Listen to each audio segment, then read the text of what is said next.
Good afternoon, everyone. This is Gangadas, your host, and today we are very blissful to receive Kripanidhi Prabhu to our Radio Mayapur. It's also a very auspicious day. It's Bhayami Ekadasi. Anybody who follow this Ekadasi or hear about the pastime of this Ekadasi can go back to the Lord. So a very auspicious day. And today was quite warm, I should say. In the last few days it was cold, but then certainly from one day to another it started to become 22 degrees in the night and 33 degrees in the day. So welcome to the tropical weather, which we like it. Yes.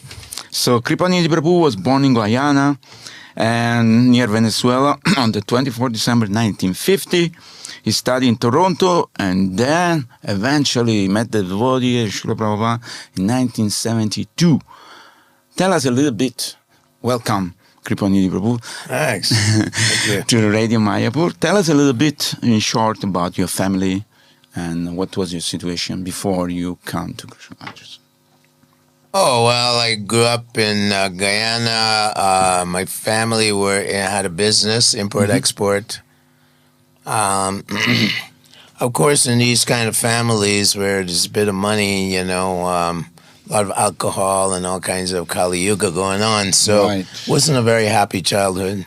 Okay. And then I eventually emigrated to Canada when I was about 15 years old. By yourself? With my mom and her husband was my stepdad. Okay, nice. So you have brothers and sisters? I have a full sister and then a couple of half sisters. Okay. Yeah, the usual Western situation. But then Canada was totally different ball game compared to Guyana, I believe so. Yeah, like I would notice a lot of more structure, more regimented things, more laws, More discipline, in other words. Yeah, materially, and a lot more materialistic in general. Less, I would say, less of piety in people in the kind of very advanced, materially advanced countries like this, first world countries.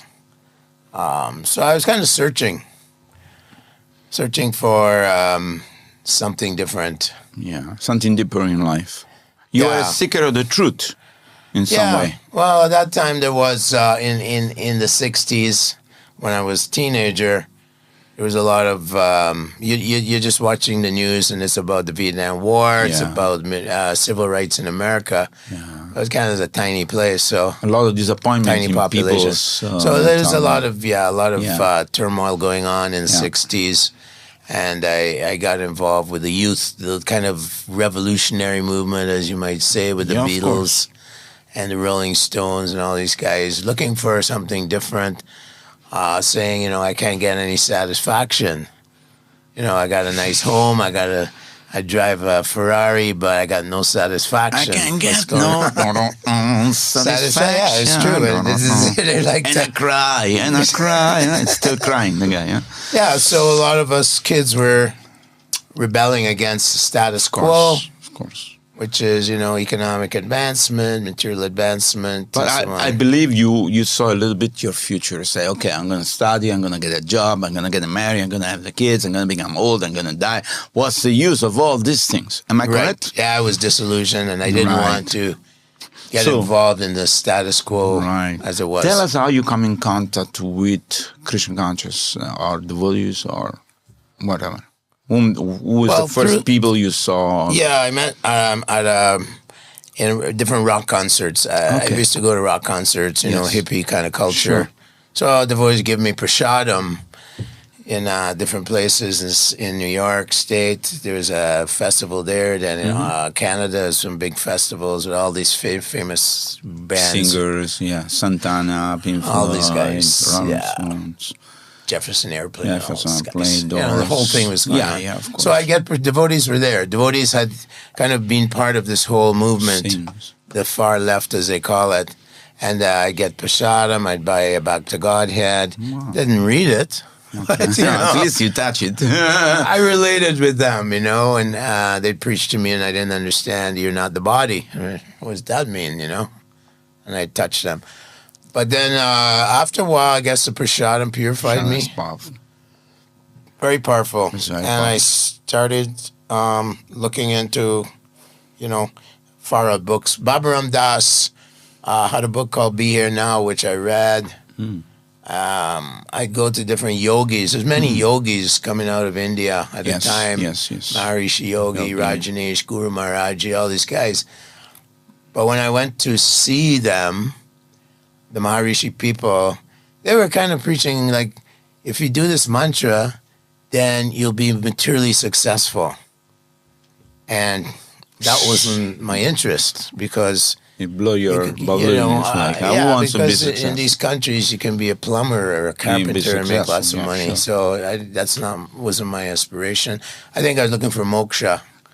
You know, dharma, liberation, karma, dharma, artha, karma, moksha. I mean, so much suffering in the material world, and then you are looking for some way to escape the suffering.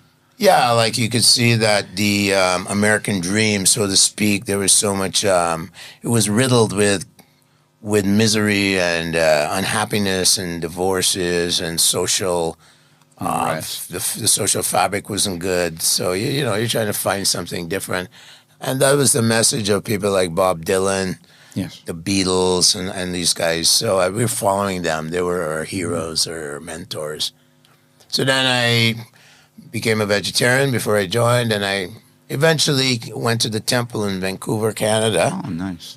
And that was it. I was actually chanting Hare Krishna before I moved into the temple.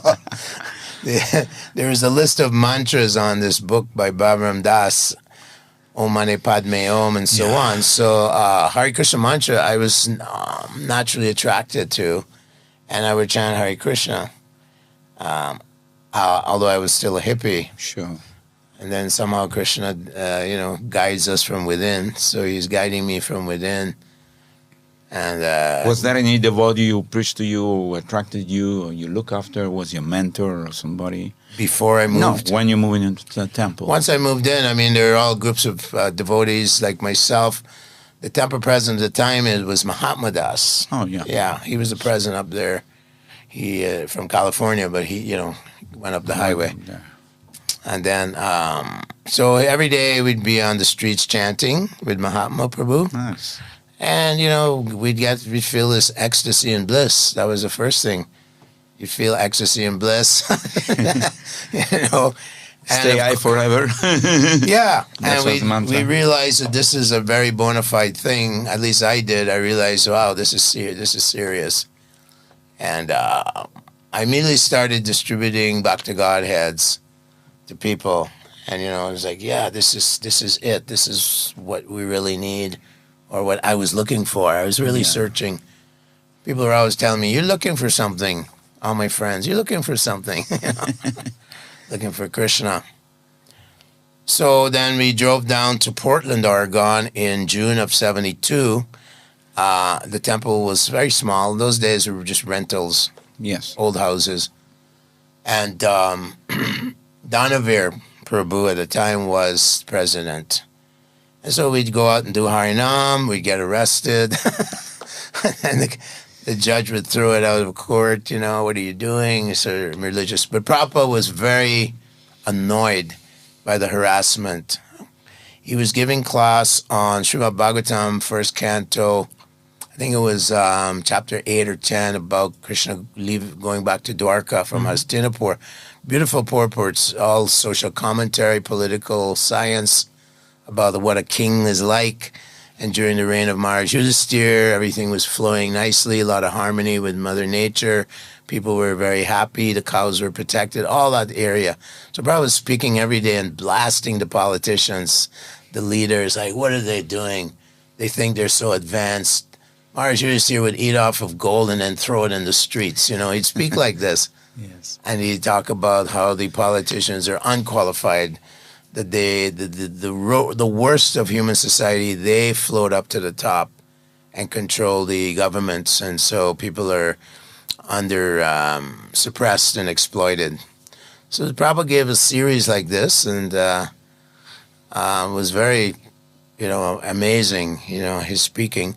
But he was also emphasizing that you like to go on Harinam for 8 hours a day. That's how the movement was going. Very few big books were being distributed. And we had a burning desire. When you meet Srila Prabhupada, when you see him, you see this great personality, especially if you're chanting and doing morning sadhana, you're just getting into the Krishna conscious sadhana bhakti. Krishna really gives you the vision. This is a great, powerful person, although extremely humble and tolerant. And so he kept emphasizing, I want you to distribute my big books at that time, because it was mainly BTGs, and we're trying to crack the safe. How do you get someone in the street to buy a big book? We had no idea. Mission impossible. Exactly. So we were, really racking our brains and trying to find out anxiously how to crack this thing. Slowly but surely, we heard about a person called Bhakta Tom, who eventually, in San Jose, who eventually became Tripurari Maharaj, or Tripurari at the time, and he was expert. So we would go down to California and watch him, and he was just, he had a lot of power and focus, and he was just he had the kind of guna, karma, the qualities. So then book distribution opened up, and then I think the first big Christmas marathon, was 72, December, and things just exploded because of this. Suddenly we learned the art. It's not that you just don't preach to people for 20 minutes and then they go away after arguing with you, but you make sure they get Prabhupada, they touch Prabhupada. It's just Prabhupada, the book, and Prabhupada, it's absolute, Prabhupada's words are embellished with the dust from Krishna's lotus feet. He said that Krishna is writing these books, so extremely powerful. And we saw that throughout the 70s and early 80s, how people would just read Srila Prabhupada's books and become devotees. So it was kind of a wave of Krishna consciousness taking over America at that time. America, when I say America, I mean Canada, Australia, and Western Europe, Italy, France, all these places. Not so much happening. Of course, Prabhupada did go to Africa and he went to South America, but certainly the industrialized countries where people were experiencing a lot of frustration and following people like the Beatles and so on. So they call it the radical left is what they were called by different people. The radical left. So that's how I joined, and then for some reason I really got into book distribution, street book distribution. That's what I did.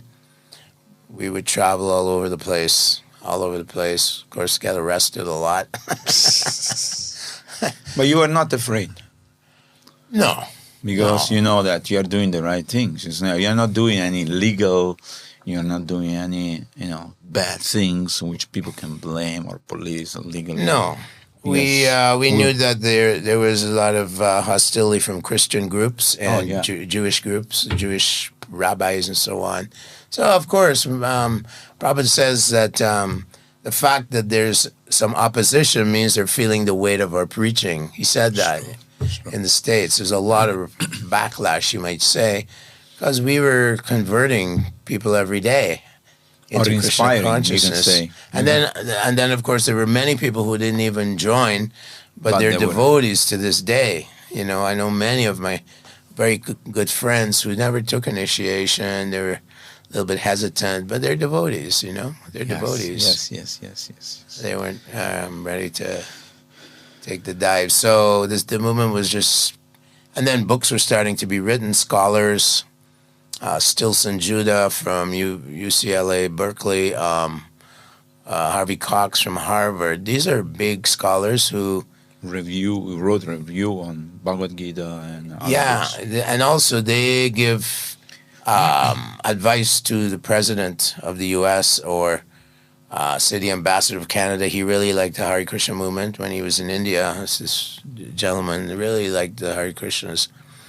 So these scholars were amazed at these really radical people who were doing drugs and so on, the whole wild hippie thing.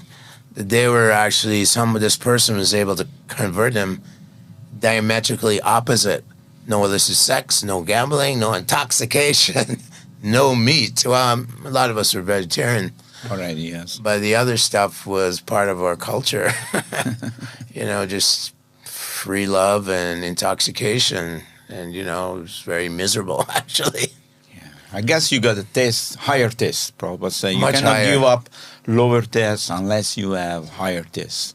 And so those people who are sincerely seeking the truth and who try to practice Krishna consciousness and chanting the holy name and doing the service for the Lord, for the pleasure of Prabhupada and Krishna, you can feel the pleasure in your heart.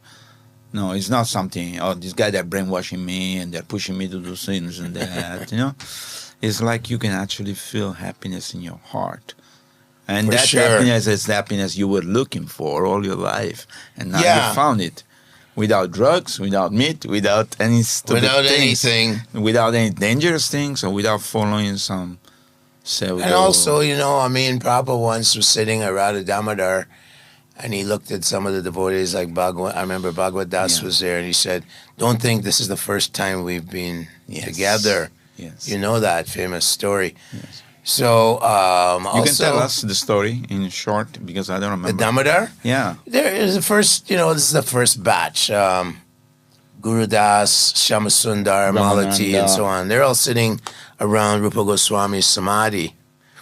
And Prabhupada was the first batch, to India. And he looked at them and he said, speaking about Rupa Goswami, how he's being empowered by Lord Chaitanya. He's the father of the devotional service. We're Rupanugas, followers of Rupa Goswami. And then he said, don't think that this is the first time we've met. And then, of course, he said, my spiritual master sent you to assist me in spreading the movement. Very humble. So there was different times, at different time he said that. But I think that, we must have encountered devotional service to some extent, because I was surrounded. I had friends that were also part of the protest movement, with Bob Dylan protesting. Yes. But they didn't join. They didn't have any interest. I lost all my friends when I joined. They were all musicians making songs about this is bad, the black problem in the States, the Vietnam War. But what's the solution? There had no solution. Yeah, our parents are, always having conflict in the house, blah, blah, blah. But they didn't have a solution. And they didn't, it wasn't upon them to really take a dive into surrendering to this great Acharya, although many of them met Prabhupada. Yes. Allen Ginsberg. Allen Ginsberg. And many other. Yeah. I would say. Well, even George Harrison at one point, he asked Srila Prabhupada, shall I give up the music and just come and join the temple? Prabhupada said, no, continue to do music. Yeah. You are already a devotee. Huge. So Prabhupada had a very broad 360 Extremely. vision. Yeah. No, it's not like. And he knew who was capable. Like George Harrison was still struggling with drugs, Yeah. and so on. And but he's a devotee, and he did great stuff, great things. I mean, I know so many devotees who just joined because of him. Sure. I used to listen to his music. Yes. And there are even people who may not be devotees, but they're very receptive. They've become vegetarians, vegans. Yeah. They read the Gita, but they're not in ISKCON and so on. Like my cousin, he lives in Arizona, and he loved George Harrison, My Sweet Lord. He's a vegan. So he's on his way. He's read Mahabharata, not ready to surrender. Sure. But, Krishna gives a rope. He says, okay, whenever you're ready, I'm here. Yeah. Sometimes you have to go through some more trouble or some more achievement in your life and thinking, okay, I have all this $1 billion and what? So next, what? I'm going to lose everything when I die. So what am I supposed to do? And then they start to think more deeply. But tell us some main milestone happening in your spiritual life? I'm sure there is some, whether you took initiation or you did some particular festival, something which was really important in your spiritual life. Of course, every day is important. I'm not saying no, but there was maybe some festival. Milestones. I guess, of course, joining. It just I was searching with great anxiety. I was obsessed with subconsciously. And people say, I hope you find what you're looking for.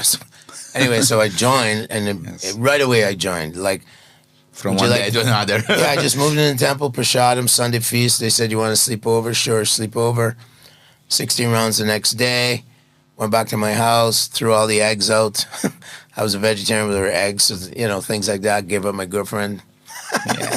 See you later. She joined too later on. And her friend also joined. We're in a hippie house. Yeah. Like that. So, of course, that was a huge landmark. Meeting Srila Prabhupada was Tell us your impression of meeting Srila Prabhupada the first time you saw him. First time I saw Srila Prabhupada, he was extremely grave. Very grave. In which place? And it was Portland, Oregon, in the airport. Okay. The guest room, like these convention rooms they have. I was looking at him, and I could see the power of this person because I'd been chanting for 4 month, so I could see feel this it. is this is the Himalayan mountains sitting there. Very great, like heavy, guru, heavy. I saw that. And of course, you awe and veneration. There's fear also, like fear, because I've never seen a human being like this. But he was grave, and the first thing that after we offered him a plate of fruits and so on, first thing he said was, and my big books must be distributed. That was his first. So obviously he was pushing that thing. Yes. That point. So he knew that he was dealing with a bunch of wild puppies. Denta King, like we say. I'm sitting there taking initiation, getting initiated with maybe 50, 60 devotees from all over the place. Montreal, 15-year-old girls. She lives here, Yashomati. She initiated the same day. She was 15 or 16 with her friend. Very young. Yeah, they were French. They were hitchhiking around, the place. And anyway, I'm supposed to be initiated. So the names were given by Pradyumna. He chose the names depending on your first name. So my name was Christopher. But they used to call me Chris. Hey, Chris. They thought it was Christine. Okay, you're a girl. Give me a girl name. So they gave the name to Srila Prabhupada. He's sitting there chanting on your beads. He got like 50 beads to chant on. He's chanting. He's sitting there. And he's very grave at this time. And he looks at it. He looks at Pradyumna and he goes, what is this nonsense? Like he was just like shaking. And you just see the way like a hurricane coming through the room. And Pradyumna's like this. Like, he's a Sanskrit scholar. He was the scholar. And he was just tolerating. There were so many, we just joined ex-hippie. It was just a lot of spaced out. A lot of things that were spacing out. I think that culturally we were different. So naturally to fit into, I don't say Vedic culture, but to say Krishna consciousness, which is, flexible, but still we were a little bit rough at the time. Yeah. We need to be polished. We need to be polished. And Prabhupada, if he didn't take it seriously, we thought, this way, that way, we can play around or something. Yeah. Like a father, sometimes he chastises you, sometimes he gives a small slap. Nowadays, if you slap your son, they say, I am abused by my father. Yeah, nowadays. It's not like that. Your father loves you, and sometimes he slap you because he wants to correct you so you don't do the same mistake. Am I correct? Absolutely. Prabhupada he was building a movement with these kids who were like wild monkeys. Wild. Basically monkeys. We'd rejected society. Most of us, they did a survey, 90% had taken LSD. Yes. So I remember, and in America, he was extremely serious because he said, if they knew what I was up to, they'd kill me. He's going to up to him, up to his teachings, shut the slaughterhouses down, shut the nightclubs down, shut the hedonism, shut down sense gratification. That's the American thing. So he was extreme. I noticed he was very serious. When he met scholars also, very serious. And he would say, well, if you meet someone who you think knows more than you, why don't you surrender? He would just call them out right away. And these are big scholars. Yes. You call them out like that. Why don't you, if you meet someone who has more knowledge, why don't you surrender? Well, because in a Vedic time, you see, the two gurus can meet and they can debate in front of the king and the audience or the minister. And if that one of the person would be defeated, then he will accept that person as his guru with all his disciples and surrender to him. Totally. Because this is a natural consequence of follow the protocol tradition. Yeah.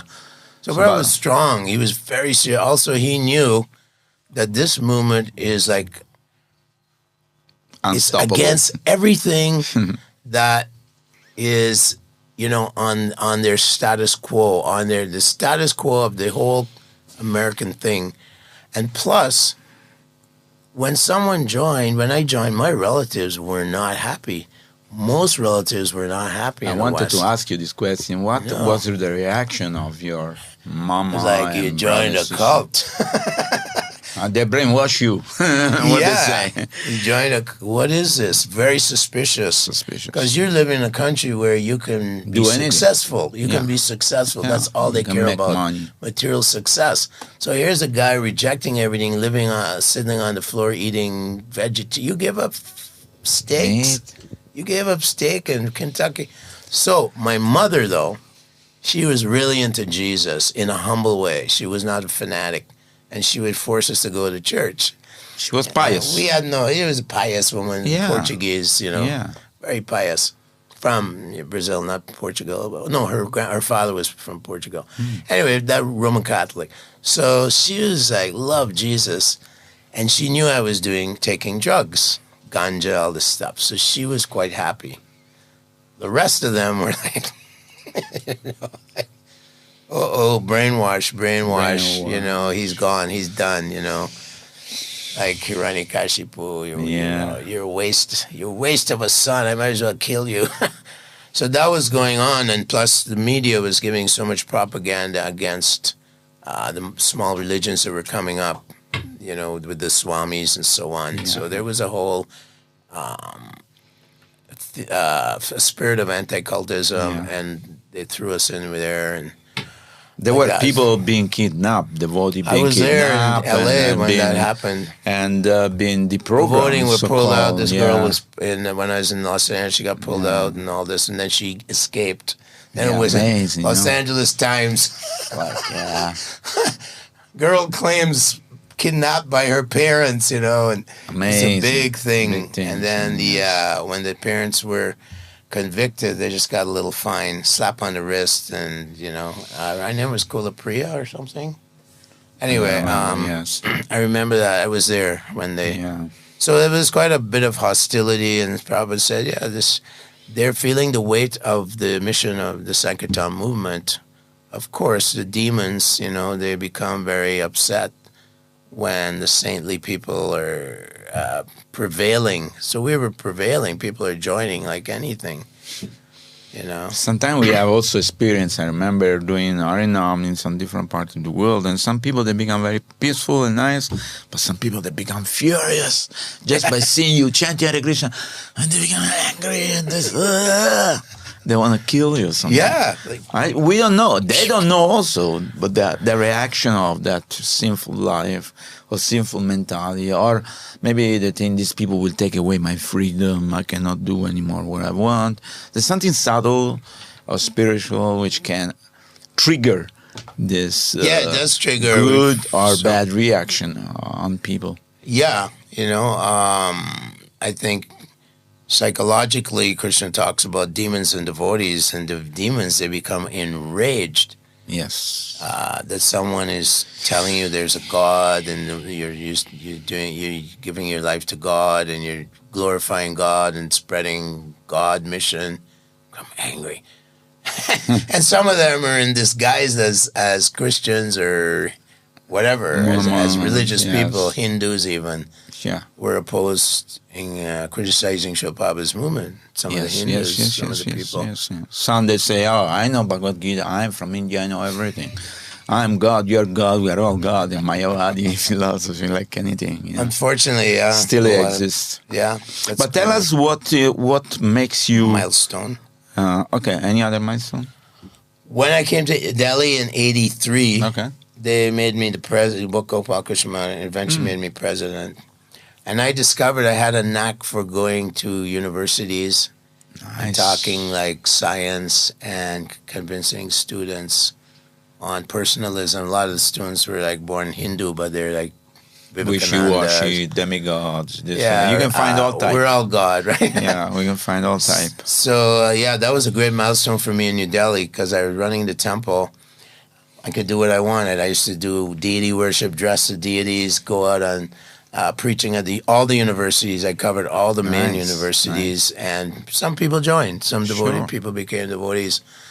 Basically, as soon as you say you're from Canada or the U.S. or Europe, oh, come in. Yeah, and then you get to invite you. Yeah, because and this was in the 80s. There was, there was still this veneration about America. And they all want to go there. Yeah. Especially the university kids, the IIT kids. Yes. And I did a lot of work with BI, Bhakti Srip Damar Maharaj, Rasa Raj Bhaktivedanta Institute. Yeah, the Bhaktivedanta Institute. I did a lot of work with them. Yeah. I was involved with the first Synthesis for Science Religion convention, and I met some Nobel Award winners. So that's my kind of real exciting niche for me. And also, I think by doing that, you really have to learn the philosophy very well, because when people ask you questions, they say, Bhagavad Gita said this, and then you say, yes, but this is what actually means, because they misinterpret a lot. So yeah, you have to have your what we call your like your storehouse of weapons ready, your arsenal. Yes, it's like an arsenal, you know. Yes, you got your AK-47s, you got your cannons, you got your tanks, you got your cruise missiles. You know, you can answer anybody. Yeah, I mean, they come out with so much. Especially, I met a lot of communists in JNU. So then I had to go and research Marxism, and there's so many problems with Marxism. Yes. But at least they respect you, that you can speak about the philosophy of Marxism. Sure. And then with science, they respect you if you can explain to them the problems with evolution, Big Bang, and all this. Absolutely. They go, okay, this guy knows something. They always wonder, why, I'm born in a Brahmin family, why should I believe in God? My grandfather believes in God. Why? They're rebellious. Yes. And they're questioning, you know. Yes. So you have to come up with what they know, and then bring in like an antithesis and then the synthesis, you know. And of course, Srila Prabhupada, in some of his purpose, say, yeah, we are also spiritual communists, because everything belongs to God, and we use everything in the service of God. That's the real communism. It shows you don't serve and he comes and gives such a nice purpose. Then if you're a communist, say, oh yeah, makes sense. Why should belong to somebody, the state, or this, or country, or that country? Because who has created everything? God. So it makes sense. Yeah, so if you argue from a logical point of view, it's very important. Yes. And also, you know some of the verses. Sure. And you also know the basic flaws in the atheism. Sure. Then, of course, they're okay. Because actually, people are pious in India. Yes. And their hearts are, for many, many generations, their hearts are influenced by Sanatana Dharma. So... That was definitely a highlight. And I think people can see if you are really sincere or you're just speaking from your mind. Because if you speak from the heart, you say, how can I take this person one step ahead and make him understand something closer to Krishna? That's very important. They can perceive that. Very because important. Because Krishna is in the heart of all living entity. That's true. And if you have an ego, then you want to smash them, then they feel like, nah, this guy is not a sadhu, Sometimes in India, when we do book distribution, we met persons start to say all kinds of things. They just want to test you, how you are really a sadhu, tolerant, and you really know the philosophy, or you're just, And then they say, oh, no, I was just testing you. Yeah, if they feel any kind of ego, then you lost the battle. Then Like your point is from the heart. Like when we speak, like you may know a lot of slokas. Some people are good at that and so on. But unless you speak from your heart, that you've been praying to Krishna, you've been begging Prabhupada, like, give me some mercy so I can help someone. Unless it comes from a place from the heart, it has no effect. People like, they know, oh, this guy's, he's just another guy. He's on the ego platform or something. He's trying to convince me. Absolutely. It's got to be from the heart. And that's more important than anything else. Sometimes, I didn't get a PhD or even a master's, but they appreciate that I'm going door to door and I'm speaking like, look, don't give up your culture, like it's very important what you have. Don't just absorb all this Western stuff because you're going to be a big engineer. So, you need a balance. You need both tracks, Kripanidhi Prabhu, I know that you have been living in Mayapur for the last few years, I think. And I want to know, what is the reason that attract you to come back to the original source?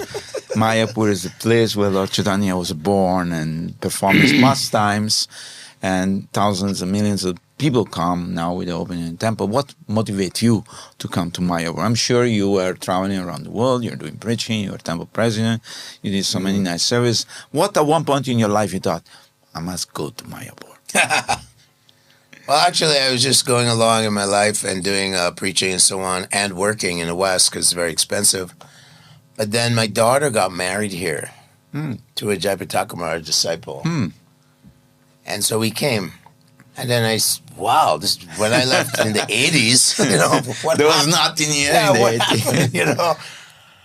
And then we realized that we're getting old, and I saw a lot of potential here. Of course, Lord Chaitanya's mercy is like magnified in the Holy Dham. If you want to take advantage of the Holy Dham, you get a lot of mercy here. And I knew that. I knew like Lord Chaitanya is more merciful than Krishna. Absolutely. We have to admit it. Yes. And you can get a lot of mercy here if you dive in. You can also fall in Maya here for sure. Sure. But I was interested in doing some preaching here. Book distribution is what I like, and preaching to kids, young people. And so I just suggested to my wife, like, why don't we try Mayapur, like go live in Mayapur, And she said, what? No, Mayapur, mosquitoes, snakes, I'm scared, this, that, where you taking me? She loved she just loved India. Amazing. We would go walking in Navadvip and she'd be like ski-daddling off to see some guy cooking some puris or something or some, It's like she was just completely fascinated by the Indian way. It's just so far out. You're very fortunate. So anyway, that's nice. I made a decision. We made a decision, and we sold everything and moved here, and we love Mayapur. Yes. Special mercy from Madhava, special mercy from Panchatattva. Of course. You just got to take the mercy. Absolutely. You grab it, there's a lot of mercy here, a lot of mercy, and you can make a lot of spiritual advancement. Of course, we know that in America, Canada, America, probably in Western Europe, things are slow, things are like we're just limping along. Yeah. It's not like the Prabhupada days.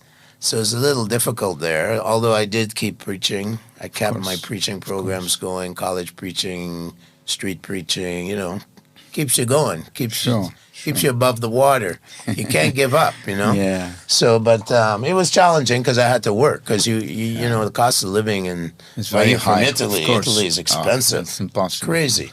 You have to work. Rasaraj Prabhu from Italy said Canada's cheaper.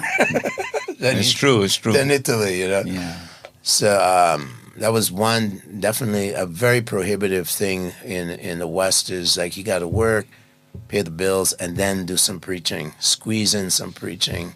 Which means, when you work 8 hours a day, it sucks your energy. And what is left to preach is very less. Yeah. Plus, you're tired, and you want to recoup, and you want to relax. You may be able to chant 16 rounds every day if you're lucky. Yeah. Because sometimes it's very difficult to even do that. Yeah. And Maya is very thick. You can cut it with a knife. And so Mayapur is different. You wake up in the morning, you hear the birds, and you can hear the Mongol arty from some temple nearby, the bell, bam, bam, bam, bam. So you cannot go so much far in Maya, even if you want to. You're.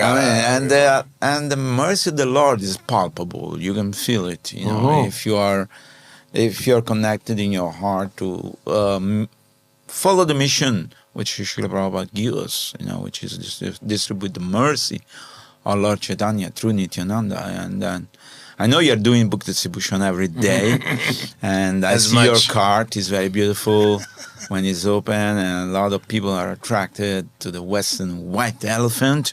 You're not white anymore, I'm not white anymore, but I know you put some white elephant there, some white devotee, and people come and say, hey, where you come from? What you doing?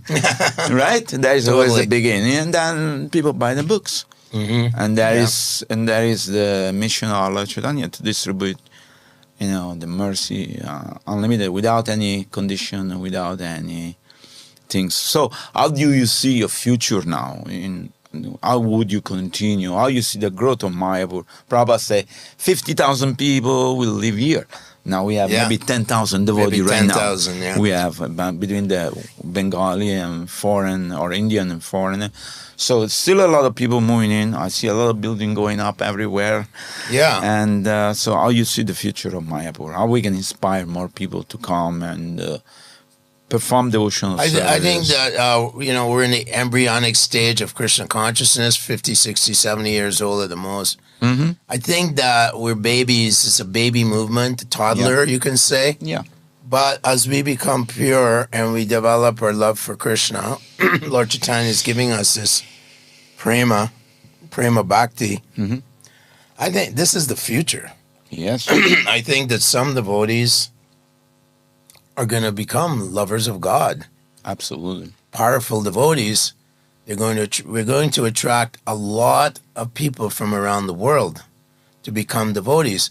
This is going to be like Rome. It's going to be like Jerusalem. It's going to be like Mecca. Like if you've been when they go to Mecca every year. Oh yeah, I see the videos. It's crazy. Of thousands of millions of people. And a beautiful building, everything clean. It's like this is their place. This is their center for the Islam. Or you go to Jerusalem or Rome.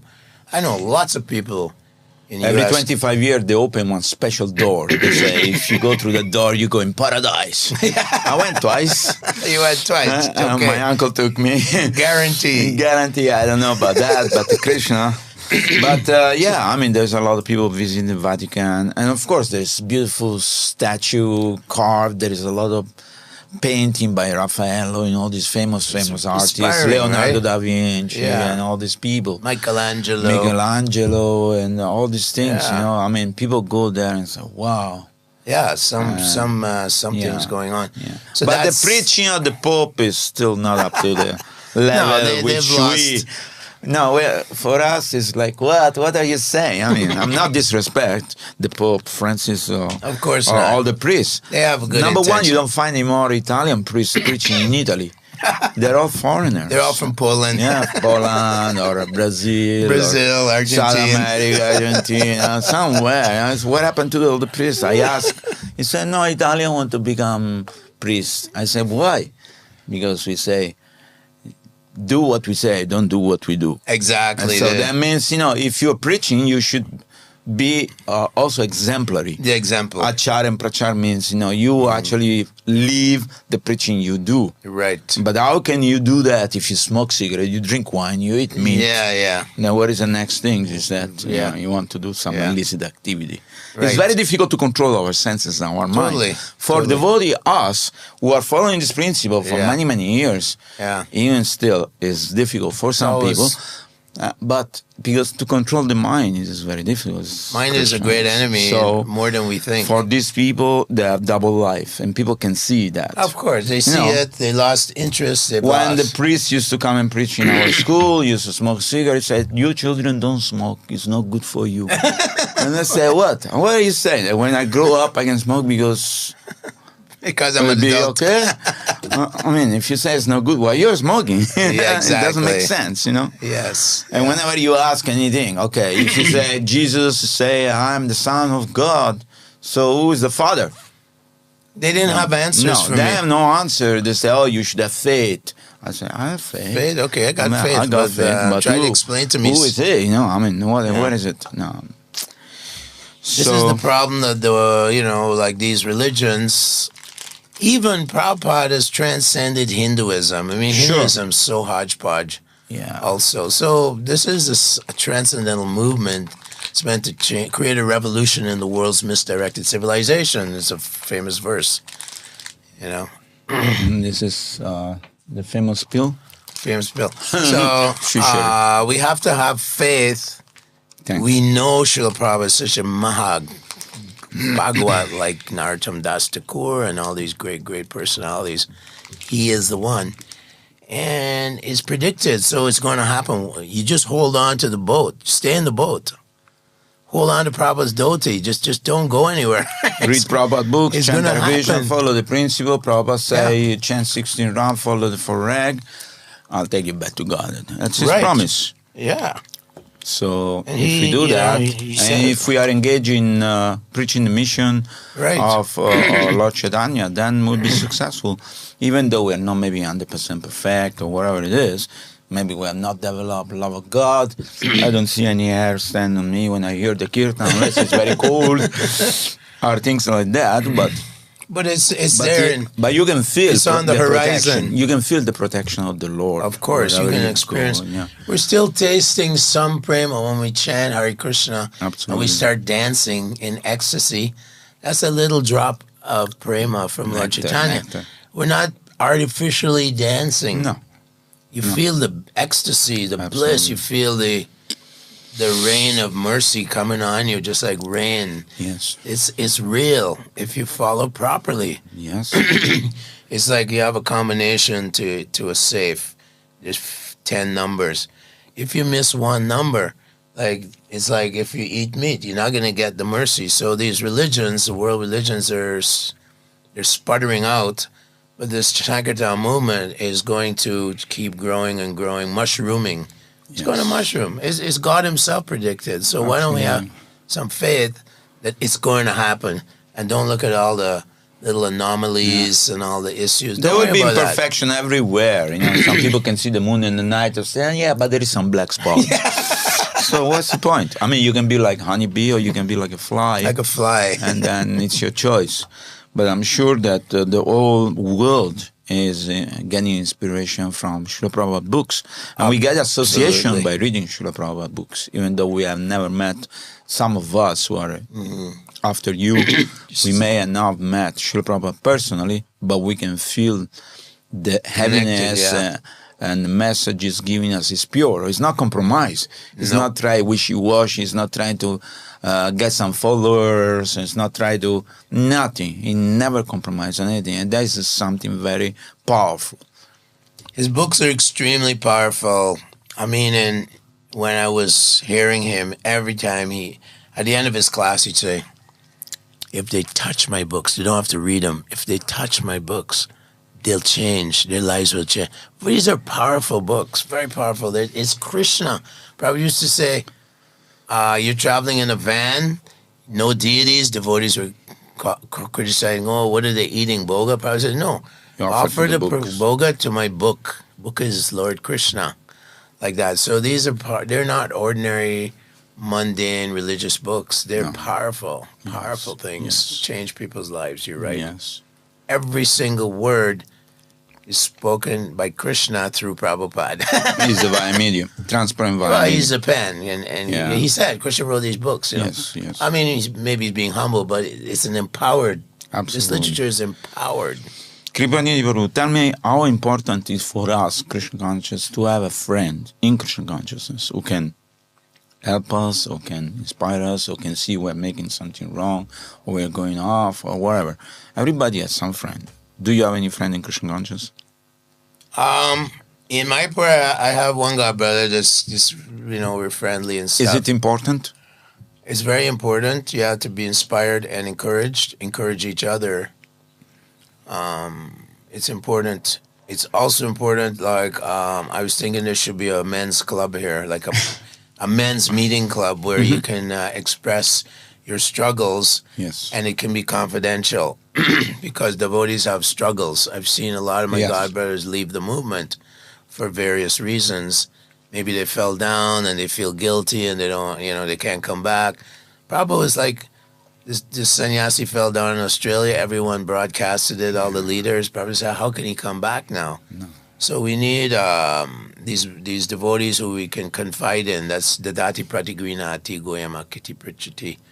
Like it's Rupa Goswami saying. So yeah, definitely friends.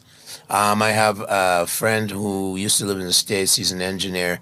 He's Bengali, and he works with me on the book table. Nice. And we're very close. And I help him, he helps me. Nice. And we exchange stuff, There's a mood, a feeling there. It's sakiras, basically. It's like sakiras.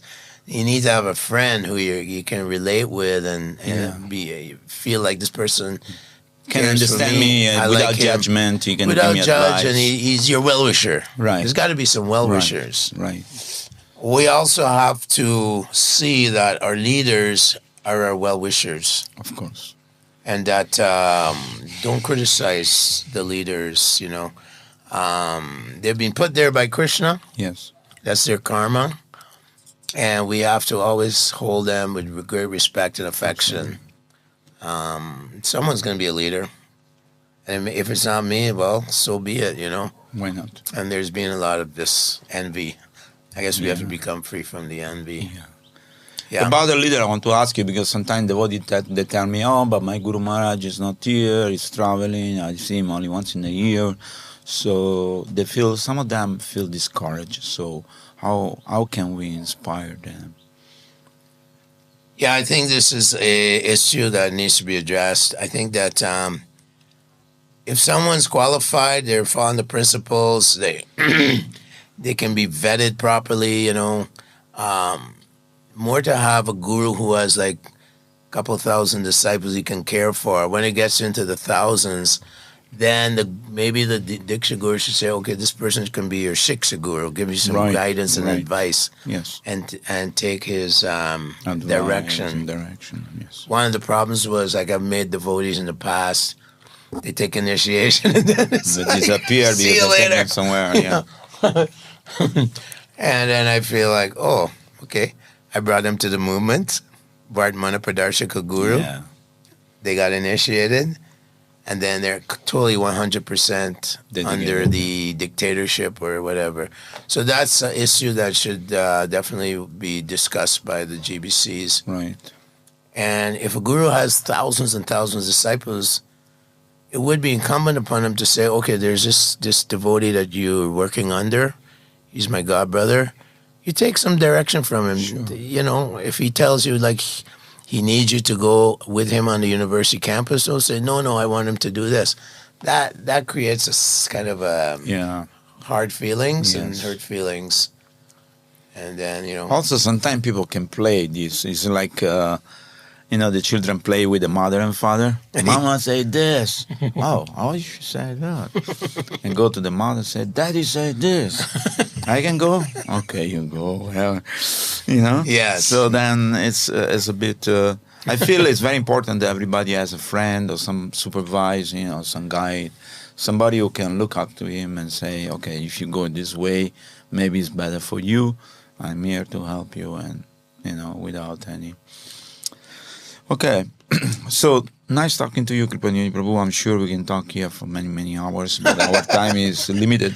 So give a message to the people who are listening today to our podcast, an inspirational message, because our radio, it's inspirational, is a point to your heart. So people listen to our radio all over the world. So people living all over the world, just through the phone. All over the world. All over the world, they listen to Radio Mayapur. We have music 24 hours going on, and we have podcasts whenever you want to listen to podcasts. And so, well, for me, I try to practice this verse, Trinadapi Sunichana, Taroriba. Tolerance means non-envy as well.